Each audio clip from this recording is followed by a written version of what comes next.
Gobierno encargado de Venezuela contra la pared, constitución, manipulación política y la cara más frágil del régimen. Olvidados en las celdas, el castigo a los militares venezolanos. Soberanía o fideicomiso. El plan de Donald Trump para convertir a Venezuela en el nuevo virreinato petrolero de Occidente. Les contamos. Lo que está en juego no es un cargo, es el significado de la ley.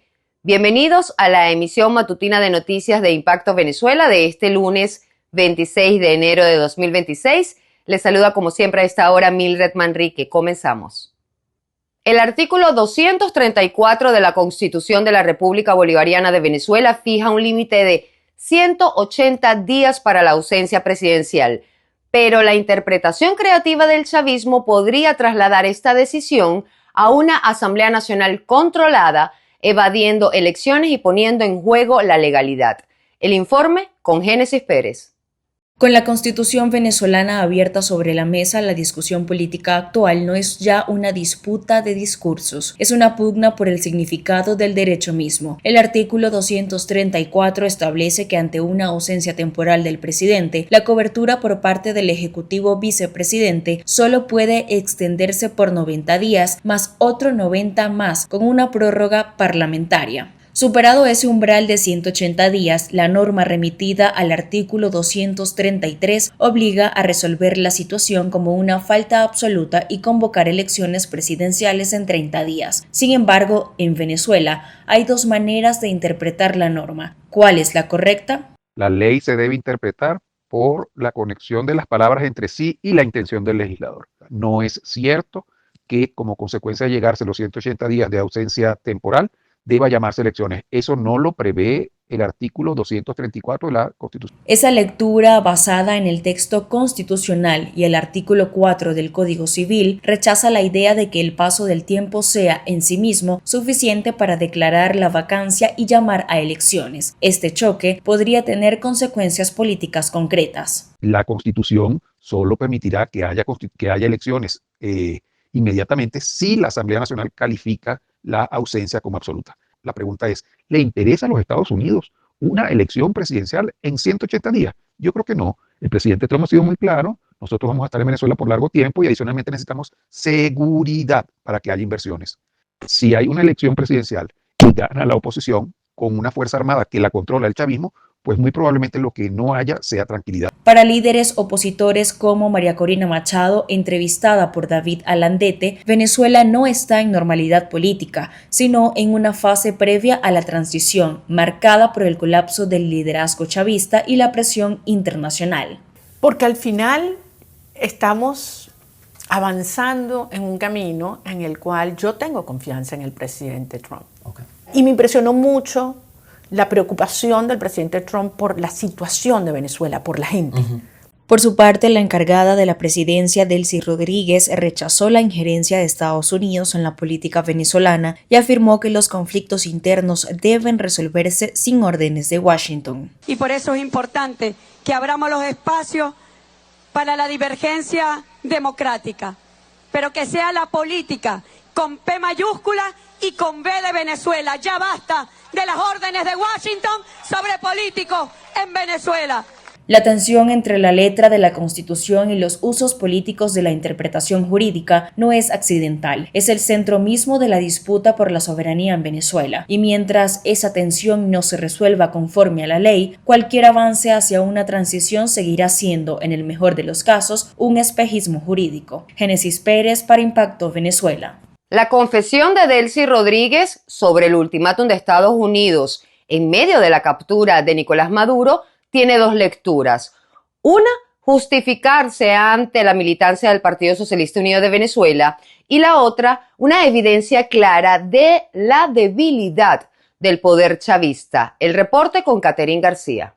La encargada de la presidencia de Venezuela, Delcy Rodríguez, sorprendió al admitir que, tras la captura de Nicolás Maduro, Estados Unidos le dio a la cúpula chavista apenas 15 minutos para decidir si cooperaban o morían. En su relato filtrado, ella, Jorge Rodríguez y Diosdado Cabello optaron por la prudencia estratégica para preservar el régimen, pero más allá del dramatismo, la confesión parece dirigida hacia adentro. Las amenazas vinieron desde el primer minuto que ellos secuestraron al presidente. Nos dieron a Diosdado, a Jorge y a mí 15 minutos para responder, si no nos iban a matar. Y frente a la información que nos habían dicho que los habían asesinado, no que estaban secuestrados, nosotros dijimos, estamos listos a correr la misma suerte. Y se lo digo, esa afirmación la mantenemos al día de hoy, porque las amenazas son permanentes, los chantajes son permanentes y nosotros tenemos que ir con paciencia y prudencia estratégica, con objetivos muy claros. El primero de ellos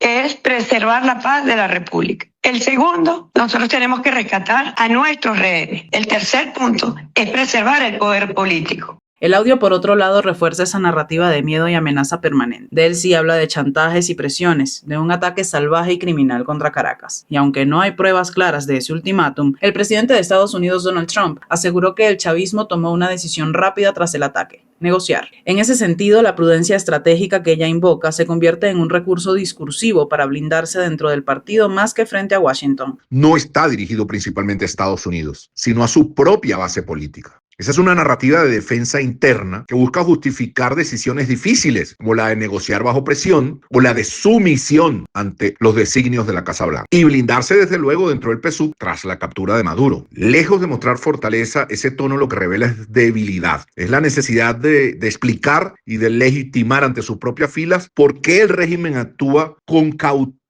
Dicen ellos que con prudencia estratégica, en realidad con miedo y sumisión frente a Washington. En el fondo, eso es un discurso para sostener cohesión interna y controlar el miedo a lo interno. Una vez más, la paradoja se hace presente. Lo que Rodríguez presenta como una prudencia puede ser leído como debilidad. En su afán de mostrarse cautelosa, expone la fragilidad del régimen frente a la presión externa y la fragilidad interna. Interactuemos con la pregunta del día de Impacto Venezuela, disponible en todas nuestras plataformas digitales. La de hoy es la siguiente: la ausencia presidencial en Venezuela establece un límite claro en la Constitución, pero el chavismo siempre ha utilizado las leyes a su conveniencia, a diferencia que hoy en día esta administración está bajo la tutela de Estados Unidos. Pero, ¿qué crees que pueda ocurrir después de los 180 días? Argumenta tu respuesta, los comentarios están a tu disposición, te leemos en la emisión estelar. En Venezuela, fuera de los medios oficiales, opera un aparato paralelo que se encarga de montar y desmontar matrices de opinión que favorecen al régimen. Una exmiembro de la guerrilla comunicacional rompe el silencio y revela cómo sus ideales chocaron con el chavismo gobernante. Escuchemos. Pensábamos que lo que estábamos haciendo era en pro de un gobierno socialdemocrático. En los años que estuve, del 2013, casi 2014 hasta el 2018, sí estábamos con un discurso repetitivo de adoctrinamiento para que pudiéramos hacer topics ciertas tendencias que el gobierno quería que se implementaran en la cabeza de todos los venezolanos que estuvieran en las redes sociales, principalmente Twitter. Inculcar una matriz de opinión que no era cierta. ¿Por qué digo que no es cierta? Porque en muchas ocasiones nos obligaban a crear de entre 30, 50 hasta 100 cuentas falsas y los manejábamos con ese programa que actualmente ahora es pago y ya no lo pueden manejar como antes, TweetDeck. Entonces era como que agarrábamos un mensaje, lo copiábamos y pegábamos y repetíamos el mismo 50 veces. Mucha gente se daba cuenta de esto, pero claro, los mismos bots en ese momento se encargaban de atacar y desprestigiar a la gente que se daba cuenta de esta matriz. Porque yo tenía mi cuenta personal, que en su momento el que era presidente en ese momento de Fogade, Ismael Serrano, me dijo, tienes que tenerla y tienes que aparecer tú con tu imagen, que es más real. Y como en ese momento, en cierto modo, yo sentía que lo que estaba haciendo tenía un propósito, yo decía, bueno, vale, no tengo miedo en manifestar mis ideales en ese momento. Luego, cuando ya teníamos que estar replicando con cuentas falsas, desprestigiando a la gente, atacando de forma personal a todo el que nos contrariara o el que nos impusiera argumentos con base en los tweets, era atácalo personalmente, aquí tienes información de esta persona y no sé qué. Entonces era como, no entiendo, si estamos haciendo algo bueno, ¿por qué se supone que tenemos que atacar personalmente a alguien? Y de hecho las personas que estábamos en la guerrilla digital, muchos de ellos eran personas de bajos recursos y la manipulación era una bolsa de clap, te vamos a dar un dinero que es extra de tu nómina, pues te vamos a dar una bonificación, te vamos a dar una caja de clap extra, y mucha gente dependía de esto por manipulación y necesidad. Mientras el gobierno a cargo de Delcy Rodríguez anuncia más excarcelaciones, Los presos políticos militares al parecer han quedado fuera del proceso entre desapariciones forzadas, condenas ya cumplidas y una opacidad que evidencia la falta de garantías en Venezuela. Juliana Palmar nos cuenta más. Mientras la administración chavista anuncia excarcelaciones de presos políticos, familiares y organizaciones de derechos humanos denuncian que los detenidos militares no están siendo tomados en cuenta en este proceso. Según la ONG Justicia, Encuentro y Perdón, hay 171 presos políticos que forman parte de los cuerpos de seguridad. La cifra de foro penal es de 173 militares detenidos. Varios permanecen en desaparición forzada, otros ya cumplieron condena y continúan privados de libertad, sin información oficial sobre su situación jurídica. Vi a mi hija después de 5 meses secuestrada, donde yo no sabía el paradero de mi niña, de mi hija. Yo, en nombre de todos los presos políticos, especialmente los militares, les pido que por favor cumplan con su palabra, cumplan con la orden que les dieron, por favor. Para ver si se está avanzando en verdaderamente un cambio en el país, es que estas liberaciones deben de cesar la exclusión sistemática de los militares presos políticos, porque eso es lo que estamos viendo. A pesar de que muchos de los militares presos políticos ya han cumplido sus condenas, no se les están considerando para las excarcelaciones. Y esto radica muy fácilmente en que siguen siendo percibidos como amenazas para la estabilidad del poder de ese régimen que se sostiene a duras penas. Estos militares son vistos como líderes naturales que sin duda alguna podrían contribuir a la reconstrucción de unas Fuerzas Armadas nacionales que no tengan ningún tipo de vínculo con el narcotráfico o el cartel de los soles. Más de 80 familias completaron otra noche de vigilia a las afueras del penal del Rodeo 1, en el estado Miranda, reclamando la liberación de sus parientes. Aurora Silva, esposa del activista Freddy Superlano, aseguró que no existe una cifra certera de excarcelados ni listados oficiales, pese a que las autoridades hablan de más de 600 liberaciones. Que del proceso actual de liberaciones que está sucediendo es demasiado incierto, y este proceso está prolongando innecesariamente el sufrimiento de los presos políticos, muchos de los cuales ya han sido víctimas de detenciones arbitrarias y violaciones sistemáticas de sus derechos fundamentales. Sin embargo, también hay que tener otro factor a la mesa al hablar de una ley de amnistía, y es que estas acciones podrían legitimar al régimen interino chavista que es remanente y que está presidido por la señora Delcy Rodríguez. La encargada de la presidencia, Delcy Rodríguez, anunció que solicitará a la ONU verificar el listado de personas liberadas en medio de denuncias por opacidad y contradicciones. ONG como Provea advierten que el estado de conmoción vigente consolida un esquema que facilita la represión y restringe derechos civiles y políticos. Actualmente estamos hablando de que se están haciendo procesos de revisión caso por caso y se ha demostrado hasta el momento que son ineficientes, y estos podrían extenderse por meses o quizás por años. Y en un contexto tan complejo como el que ya sabemos, que el hilo constitucional se ha destejido y que el régimen ha cooptado el sistema judicial, mantener esta aproximación va a delatar mucho la justicia. Y bueno, creo que va a perpetuar un ciclo de represión que va a contradecir todos los principios básicos del derecho. La presión internacional y gremial se mantiene. El Colegio Nacional de Periodistas reiteró su llamado a proteger el ejercicio del periodismo tras recientes excarcelaciones, mientras el presidente argentino Javier Milei advirtió que no reabrirá la embajada del país en Venezuela hasta que sean liberados todos los ciudadanos argentinos detenidos por motivos políticos. Para Impacto Venezuela, Juliana Palmar. Seguimos con nuestra cápsula Impacto en 60 segundos. Información precisa en medio del ruido. Operación Resolución Absoluta, guerra electrónica y de precisión desmantelaron defensas del chavismo. Según un oficial de la aviación venezolana, sistemas como los misiles Buk M2E, baterías Su-23mm y radares chinos JYL-1 y JY-27A quedaron anulados. La falta de entrenamiento de operadores y la dependencia de técnicos extranjeros facilitaron la incursión de helicópteros de fuerzas especiales como la Delta Force, Rangers y SEALs, que penetraron el corredor aéreo Miranda-Aragua-La Guaira. El presidente Donald Trump reveló que una nueva arma secreta bautizada como el desconcertante fue decisiva para desactivar los sistemas defensivos venezolanos. El dispositivo habría provocado que los cohetes rusos y chinos nunca despegaran y que los guardias de Maduro quedaran impactados con síntomas como sangrado nasal y vómito. La combinación de guerra electrónica, drones y helicópteros de asalto permitió una extracción quirúrgica sin bajas estadounidenses.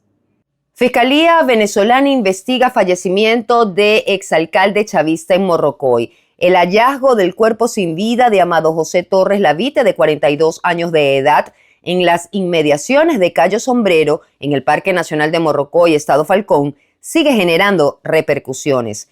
Torres, quien desapareció tras contratar un servicio de lancha privada en Tucacas, fue localizado el pasado 21 de enero por comisiones del 6CPC y la Guardia Costera. Aunque se presume ahogamiento, las autoridades mantienen abiertas las investigaciones. El fiscal general Tarek William Saab anunció la designación de una fiscalía especializada en homicidios para esclarecer el caso.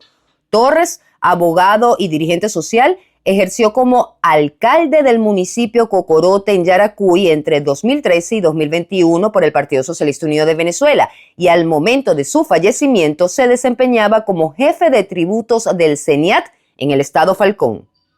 A raíz de todo lo que ha dicho el presidente de Estados Unidos, Donald Trump, en materia petrolera, lo que ha hecho es generar expectativas sobre riqueza y el control de la industria venezolana. Pero el país se pregunta si bajo un chavismo tutelado hay espacio para una nueva bonanza o si todo, por el contrario, va a quedar en pura retórica. Continuamos con Quique Frías.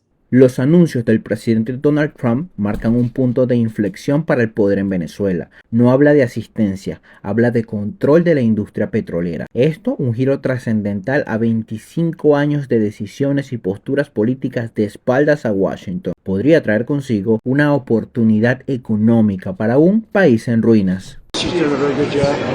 We have a very good relationship, and Venezuela is working out really well.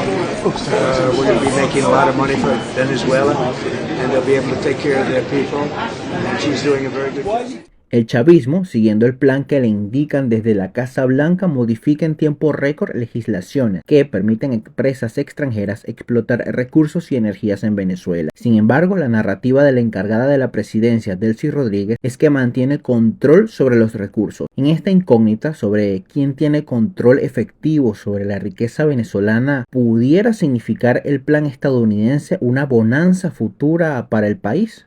Estamos sumamente retrasados. Que ahora el gobierno, por una relación inmensa, fuerte, muy necesaria del gobierno americano, impone una agenda y le dice a estos mismos señores que han tenido oportunidades de mejorar toda esta legislación a lo largo de todos estos años, pero bueno, sencillamente hay que abrirse al capital privado, no hay de otra. O enterramos al país y los países no se entierran, o abrimos a la inversión privada. Venezuela sigue siendo el polo más importante de atracción en el mundo occidental. El concepto de soberanía petrolera se diluye. Hugo Chávez primero, Nicolás Maduro después, la fueron cediendo a aliados a través de deudas impagables y fondos comidos por la corrupción. Ahora, Delcy Rodríguez en su administración la hace ver como condicionada y supeditada a un inesperado jefe, el imperialismo norteamericano, como lo describe y descalifica el propio chavismo. Y en el caso nuestro, mira, hasta que tú no repares las refinerías que las tienes en el suelo, primero tienes que repararlas. Y va a haber, hay inmensa cantidad de recursos, de dinero, de experiencia, y que se va a sumar para nosotros providencialmente. Según datos del propio régimen, siempre opaco en cuanto a números que desnuden su mala gestión gubernamental, en 2025 Venezuela alcanzó su mejor producción en 7 años, con más de 1.200.000 barriles diarios. Ante la presión norteamericana por el manejo de las ventas y recursos, el presidente del Parlamento, Jorge Rodríguez, y hermana de la presidenta, reiteró a sus filas la necesidad de combatir la corrupción interna. Porque la diferencia no está en cómo sacas el petróleo. La diferencia está en qué hace con esos reales del petróleo. Ahí está. Y hubo un pasado también en que sacaban petróleo y unos corruptos que se decían rojo rojito se robaban esos reales. Esa es la verdad. El régimen de Delcy Rodríguez vende un relato de planificación interna, de acuerdos y estrategias dentro de la industria petrolera, con énfasis en su reforma a la ley de hidrocarburos, aprobada en un parlamento sin debate real. Delcy, Jorge, Diosdado, muchos nombres de liderazgo, pero en el entretelón político se oculta que las decisiones sobre soberanía energética y activos venezolanos ya no se toman en Miraflores. Reportó para ustedes Quique Frías, Impacto Venezuela. Amigos, muchísimas gracias por su sintonía y por acompañarme cada día en el noticiero de todos los venezolanos, información sin censura. Para más visiten www.impactovenezuela.com y nuestras redes sociales @ImpactoVE. No olviden suscribirse al canal de YouTube, activar las notificaciones, compartir y por supuesto comentar. Ayúdennos a mantenernos conectados con ustedes. Soy Mildred Manrique, nos vemos mañana.